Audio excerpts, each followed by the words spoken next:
देखिए, बिहार का पासवान पशुपति कुमार पारस जी को नाम भी नहीं जानता है। देखिए, बिहार का पासवान पशुपति कुमार पारस जी को नाम भी नहीं जानता है। नहीं नहीं नहीं, क्या नाम है जो एमपी है समस्तीपुर का? हाँ, अच्छा, प्रिंस राज नाम है ना उनका, समस्तीपुर ना, प्रिंस राज। उनको कोई जानता भी है क्या? वो तो चिराग पासवान नहीं रहते तो उनकी जमानत क्या, उनकी बस्ती क्या वहाँ समस्तीपुर में। इसलिए ये चिराग पासवान जी को पशुपति कुमार पारस जी और साधु पासवान को कम नहीं आके आप, क्योंकि जैसी करनी वैसी भरनी। गोचहा में आरजेडी की जबरदस्त जीत हुई है। हमारे साथ अनिल साधु पासवान जो हैं वो मौजूद हैं। उनसे सीधे जानेंगे कि लगातार आप कैंपेन कर रहे थे आरजेडी के लिए, अमर पासवान के लिए। नामांकन के दिन से आपकी तस्वीर सामने आ रही थी। किस तरीके से आखिर पासवानों में भी आपने मैसेज को क्लियर किया कि इस बार तो तेजस्वी यादव के उम्मीदवार को निकाल देना है? देखिए, सबसे पहले बोचा की तमाम मतदाताओं का, चाहे युवा वर्ग हो चाहे बुजुर्ग हो, सभी जाति धर्म के लोगों का मेरा और मेरे पार्टी की ओर से तहे दिल से शुक्रिया और धन्यवाद कि उन्होंने, वहाँ की जनताओं ने, जो तेजस्वी यादव जी राष्ट्रीय जनता दल का जो उम्मीदवार था और आदरणीय लालू प्रसाद यादव जी और तेजस्वी जी ने एक नौजवान युवक लड़का को लालटेन थमाकर जनता के बीच भेजा था। और वहाँ की सभी जाति धर्म के लोगों ने जिस तरह हमारे उम्मीदवार पर विश्वास किया और हमारे नेता तेजस्वी यादव पर विश्वास किया, इसके लिए तहे दिल से धन्यवाद हम देते हैं लोगों को। और जहाँ तक हमारी कैंपेनिंग की बात है, वहाँ हम लोग की प्रतिष्ठा लगी हुई थी। हम वहाँ चुनाव लड़ रहे थे वैसे लोगों से जो कि आँख मुंह डिब्बा गायब करने में माहिर हैं, वैसे लोगों से चुनाव लड़ रहे थे। हम लोग को डर भी लग रहा था कि कहीं ये ईवीएम का ये घोटाला नहीं कर दे, लेकिन वहाँ की जनता पिछले बार से लोग सतर्क थे। ये जनादेश को चोरी करने इस बार जनता, बोचा की जनता ने नहीं दिया। और पासवान समाज में खासकर मैं स्टार प्रचारक के रूप में मैं अपने पार्टी की ओर से मैं था, लेकिन मैं न समय देखा न मैं दिन देखा। हमारी एक विजन पर चल रहे थे। हमारा मिशन था कि हमारा उम्मीदवार और हमारी पार्टी कैसे चुनाव लड़े, इसलिए मैं अपने समाज के बीच गया। और कुछ दिन पहले आपने देखा होगा कि जिस तरह देश का एक दलित नेता ही नहीं, स्वर्गीय रामविलास पासवान जी नेताहीन विचार थे और उन्हें उनके चाहने वाले सिर्फ देशी में नहीं बल्कि विदेशों में भी उनके लाखों समर्थक हैं, लाखों फॉलोअर हैं उनके चाहने वाले।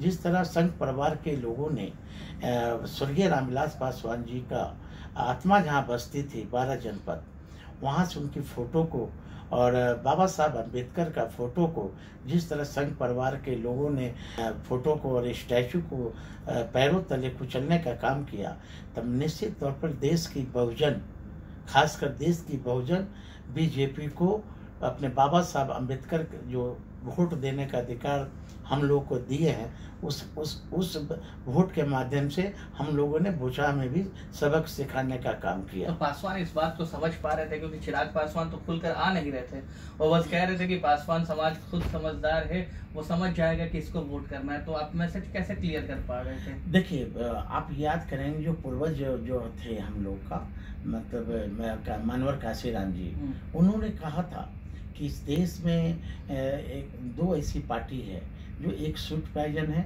और एक पॉइजन है। आप खासकर दलितों का इशू पर यदि आपसे मैं चर्चा करूं, तब आप देखेंगे कि यहाँ दो सरकार है, डबल इंजन की लोग सरकार कर रहे हैं, लेकिन मैं कहता हूँ यह रंगा बिल्ला की सरकार है।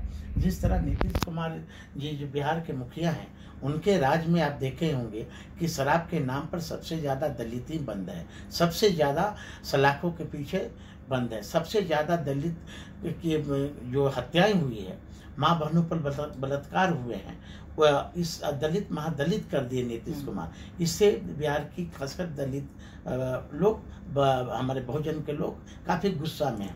अब केंद्र की सरकार में आप देखेंगे जो निर्विपक्षी सरकार है, देश की जनता को, देश के प्रधानमंत्री ने क्या कहा था कि 15 लाख हर एक साल नौकरी देंगे।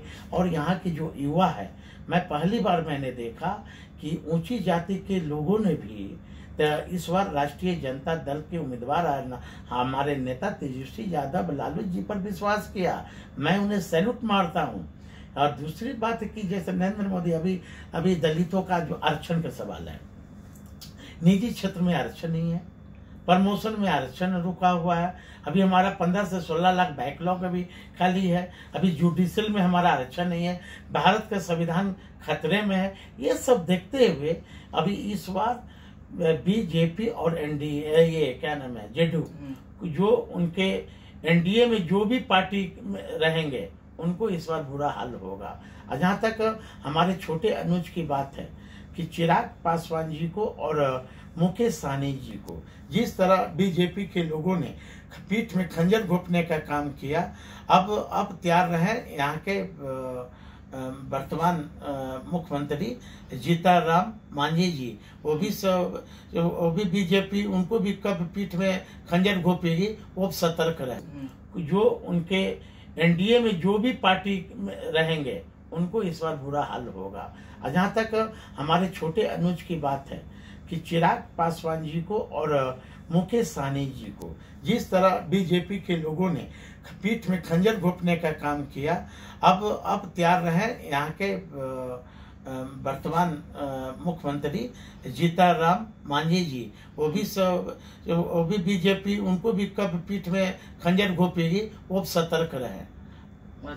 उनके पर निश्चित है, आप मान रहे हैं कि ये होना निश्चित। जो बीजेपी प्रमोद महाजन का नहीं हुआ, जो बीजेपी संघ परिवार मुरली मनोहर जोशी का नहीं हुआ, जो बीजेपी संघ परिवार प्रमोद इनका गोपीनाथ मुंडे का नहीं हुआ, जो बीजेपी स्वर्गीय रामविलास पासवान का नहीं हुआ, तब ये बीजेपी मायावती का नहीं हुआ, तो ये बीजेपी तो ये तो बहुजनों का एक नंबर दुश्मन है, दलितों का दुश्मन है। ये सभी तो हम आग्रह करते हैं आपके चैनल के माध्यम से सभी अपने बहुजन के भाइयों को कि बीजेपी को कभी दिल गले मत लगाना, इससे दूर रहो। और एक सामाजिक न्याय की योद्धा है आदरणीय लालू प्रसाद यादव जी, तेजस्वी यादव जी, हम तो कहते हैं अपने छोटे भाई को चिराग पासवान जी को, अब क्या देख रहे हो? आपके पिता को उन्होंने बेइज्जती किया, बाबा साहब का अम्बेडकर की मूर्ति को तोड़ के बेइज्जती किया। ये अपमान लेने का बदला है और इस अपमान का बदला लेने में मैं चिराग पासवान के साथ अनिल कुमार साधु खड़ा रहेगा और खड़ा है कि हम अपने स्वर्गीय राम द्वितीय जिसको अम्बेडकर मानते थे, आज उनकी अपमान का बदला हम लोग किसी भी परिस्थिति में हम लोग एक होकर चुनाव इसका विरोध करेंगे बीजेपी का। साधु जी की कल पारस और प्रिंस गए थे मोकामा, वहां पर उन पर हमला हो गया, जान बचा करके भागना पड़ा है वहां से। वहीं चिराग पासवान का स्वागत किया है पासवानों ने। पशुपति कुमार पारस जी चिराग पासवान जी को और साधु पासवान को कम नहीं आके कि हमारे पास अपने समाजों में पकड़ नहीं है।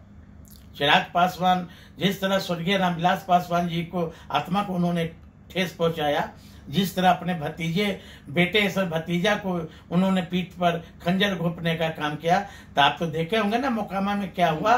मोकामा में उन्हें काला झंडा ही नहीं दिखाया गया, बल्कि उन्हें वहां से खेदरा गया, जैसी करनी है वैसी भरनी। इसे कल दिखाया, उन्होंने खदेड़ दिया पशुपति पारस को और प्रिंस पासवान को, तो ये साफ हो चुका है कि अब बिहार में उनके लिए कोई जगह नहीं है। देखिए, बिहार का पासवान पशुपति कुमार पारस जी को नाम भी नहीं जानता है। अच्छा जी, आप बताइए ना, ये अपने आप को कहते हैं, जब तक स्वर्गीय रामविलास पासवान जी थे, ये लोग तो रामविलास पासवान जी के नाम से जाने जाते हैं ना।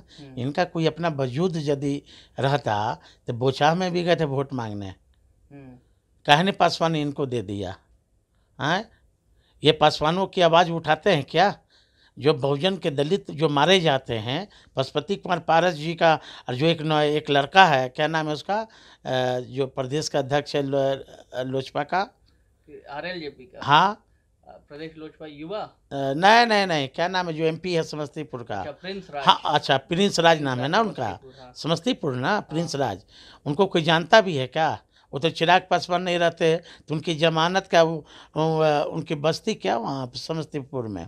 इसलिए ये चिराग पासवान जी को पशुपति कुमार पारस जी और साधु पासवान को कम नहीं आके आप, क्योंकि जैसी करनी वैसी भरनी। ठीक, तो हमारे साथ अनिल साधु थे जिन्होंने साफ तौर पर कहा है कि बोचहा में जीत कैसे हुई इसको लेकर के उन्होंने अपनी बात रखी और साथ में साफ कहा है कि पशुपति कुमार पारस और प्रिंस राज अगर अनिल साधु पासवान और चिराग पासवान को कम आंकते हैं तो ये भूल करना छोड़ दें।